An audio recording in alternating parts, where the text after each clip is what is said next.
संत गुरुजन बारंबार यह मानव शरीर पाए हुए हैं, तो मानवता को बरकरार रखना होता है। जिस प्रकार से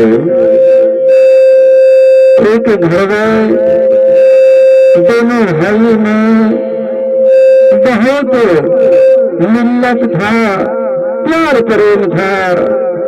यह दोनों भाई कई सालों तक मिल्लत रहा, लेकिन घर परिवार बस जाने के बाद कई अवगुण आ जाते हैं। घर परिवार बाल बच्चे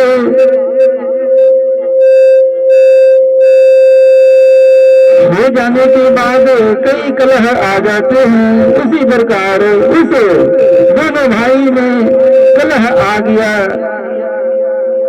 दोनों में दोनों का पत्नी था, दोनों में कलह का रोज होने लगा। तो भाई दोनों बैठकर विचार किया, देखो इससे अच्छा यही होगा कि दोनों अलग अलग हो जाना है, ताकि अपना अपना धंधा करेगा, अपना अपना भोजन पात्र करने में कोई कलह कचकच नहीं होगा। इसलिए दोनों अलग अलग हो जाओ।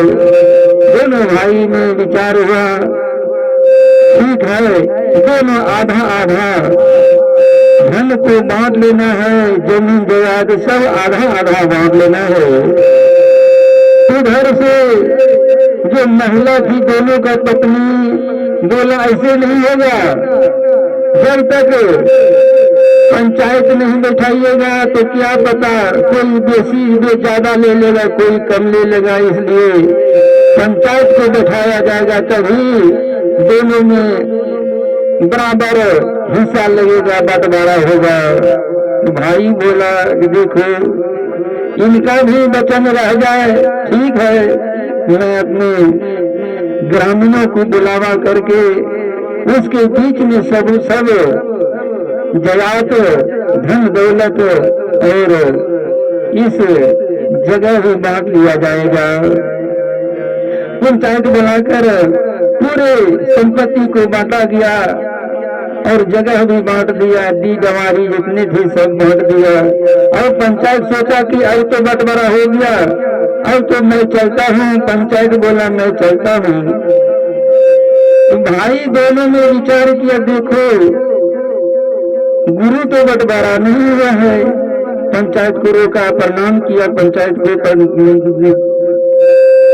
पंच किसान, मैं आप लोगों से आरजी विनती करता हूँ कि एक चीज बांटने को रह गया है। क्या चीज रह गया बांटने का? वह दोनों भाई बोला, देखिए मैं एक ही गुरु का दोनों भाई शिष्य हूँ, जरा उनको ही बांट दीजिए। पंच किसान, जरा उनको ही बांट दीजिए। पंच किसान अचंभा में रह गया। गुरु कहीं बांटा जाता है? अरे मैदान, गुरु को नहीं बांटा जाता है। वह दोनों भाई पंच किसान से आग्रह विनती किया, नहीं नहीं पंच किसान, जरा गुरु को ही बांट दीजिए, नहीं तो हम दोनों में झगड़ा तकरार होता ही रहेगा। सब कुछ बांट ही दिए तो गुरु को ही बांट दीजिए। पंच किसान भी अचंभा में पड़ गया। देखिए गुरु को तो बांटा नहीं जाता है, लेकिन दोनों भाई ने जिद करता है, नहीं नहीं बांटना होगा तो बांटना होगा। पंच किसान सोचा कि अच्छा चलाओ, सब चीज का निदान होता है, कर देता है निदान। दहिना भाग जो है दो अंग होता है शरीर का, हर मनुष्य का यह शरीर में दो भाग लगा हुआ है। तो पंच किसान सोचा कि चलो बड़े भाई को दहिना भाग का हिस्सा दे देता हूँ और छोटे भाई का बायां भाग का हिस्सा दे देता हूँ। क्या तुम दोनों स्वीकार करते हो? दोनों भाई विचार किया, चलो पंचायत का बात तो रखना होगा, चलिए ठीक है मैं मान लिया। तो उस जगह का जमीन जो रहने का था वो 2 हिस्सा में टाटी लग गया, 2 हिस्सा में टाटी लग गया। गुरु जी कई दिनों के बाद उनके यहाँ आया तो गुरु जी को तो गुरु जी ही अचंभा रह गया। इस जगह पर देखते हैं 2 हिस्से लगे हुए हैं, अब छोटा किधर है और बड़ा किधर है? मेरा तो 2 शीश था, दोनों भाई शीश मेरा ही था, अब किनके यहाँ जाएंगे? तो बड़ा भाई के यहाँ। इसके बीच में दोनों भाई जब हिस्सादार बना तो दोनों में ऐसा घनिष्ठा झगड़ा चला कि दोनों में देखना नहीं चाहा, दुश्मन की तरह चलने लगा। कितना प्यार प्रेम था और कितना दुश्मनी होने लगा। इसी शरीर में 2 तरह का है, आध्यात्मिक और भौतिक, पाप और पुण्य इसी शरीर से किया जाता है। किसी जीवों को पाप नहीं लगता है, किसी जीवों को पुण्य नहीं होता है, लेकिन यही मनुष्य को पाप पुण्य कर्म के आधार से होता है। गुरु जी बड़े भाई के यहाँ आए तो बड़े भाई जो थे पात्र लाया, चरण पखारने का पात्र लाया। दहिना पैर पहले हर एक मनुष्य का दहिना पैर धोया जाता है, संत्र हो असंत्र हो, कोई भी व्यक्ति हो, मानव हो, यह पहले दहिना पैर धोया जाता है, पखारा जाता है। यह भी कर्म है, यह भी ध्यान रखना होता है। दहिना पैर पखारा और गमछा से पैर को पोछा गया। तो गुरु जी सोचा कि देखिए एक पैर धो रहा तो दोनों पैर धोना है। यह बाया पैर भी इसी पात्र में रखता है।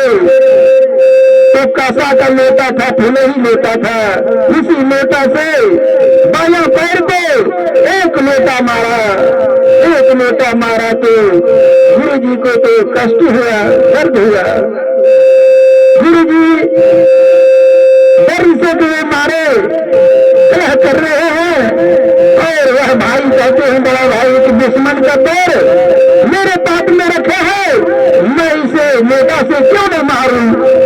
गुरु जी उठकर छोटे भाई की तरफ चले गए। छोटा भाई भी देख रहा है गुरु जी को सेवा कैसा बड़ा भाई कर रहा है। छोटा भाई के यहाँ गुरु जी गए तो वह बाया पैर बड़े सत्कार से आदर भाव से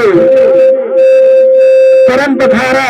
बाया पैर छोटा भाई का हिस्सा था, चरण पखारा। तो गुरु जी सोचा कि देखिए एक पैर नहीं पखारा जाता है, कहीं पर धोइए, तो पूरा पैर धोइए और दोनों पैर धोइए। इसलिए कितने मनुष्य को देखा जाता है कि आगे का पोजीशन, पैर का आगे पोजीशन धो लेते हैं और पीछे का पोजीशन सूखा ही रह जाता है। जरा ध्यान देना है, चरण पकड़ना है, चरण धोना है, अपना क्यों ना हो, दूसरा का क्यों ना हो, पूरा पैर धोना चाहिए। यह बाया पैर धो करके जो ही दहिना पैर आगे बढ़ाया उस पात्र में, छोटे भाई का पात्र में छोटा भाई सोचा कि मेरे पैर को मेरे गुरु जी का हिस्सा जो बाया पैर था उसको लोटा से मारा है, मैं उसका पैर का दहिना पैर जो है मैं उसका पैर को टेंगारी से काटूंगा। मैं जाता हूँ टेंगारी लाने के लिए। यह टेंगारी लाने के लिए गया तब गुरु जी सोचा कि कहीं इसी दोनों का दिमाग खराब हो गया होगा, मति कुमति हो जाता है। ऐसे तो मनुष्य को चारों युग हर वक्त आता है और 3 गुण हर वक्त आता रहता है। 3 गुण हर वक्त मनुष्य को आते रहते हैं और चारों युग दिन भर में आता ही रहता है, चारों युग। इसलिए गुरु जी सोचा तो हो सकता है ऐसी मति खराब हो गया होगा। गुरु जी सोचा इसने तो लोटा से मारा था और यह तलवार से पैर को काटेगा। गुरु जी उस जगह से फरार हो गए, चले गए। क्या पता मनुष्य का कभी आध्यात्मिक में रहते रहेंगे और कहीं से कहीं बह जाएंगे। इसलिए मनुष्य तरह तरह का होते हैं, लेकिन संत गुरुजन ध्यान करने के लिए इसीलिए कहते हैं तुम ध्यान करो। ऐसी बात नहीं है घंटा ध्यान में बैठ गए तो यही ध्यान है, नहीं ध्यान 24 घंटा रखना होता है। मैं कैसी कार्य करूं जो अच्छा से अच्छाई में ढल जाए, यह ध्यान 24 घंटा रखना है। काम करते हुए, सोते हुए, जागते हुए, चलते हुए, फिरते हुए, बोलते हुए भी ध्यान धरना होगा। मुझे बोलना क्या है? प्रेम से बोलिए सदगुरुदेव की जय।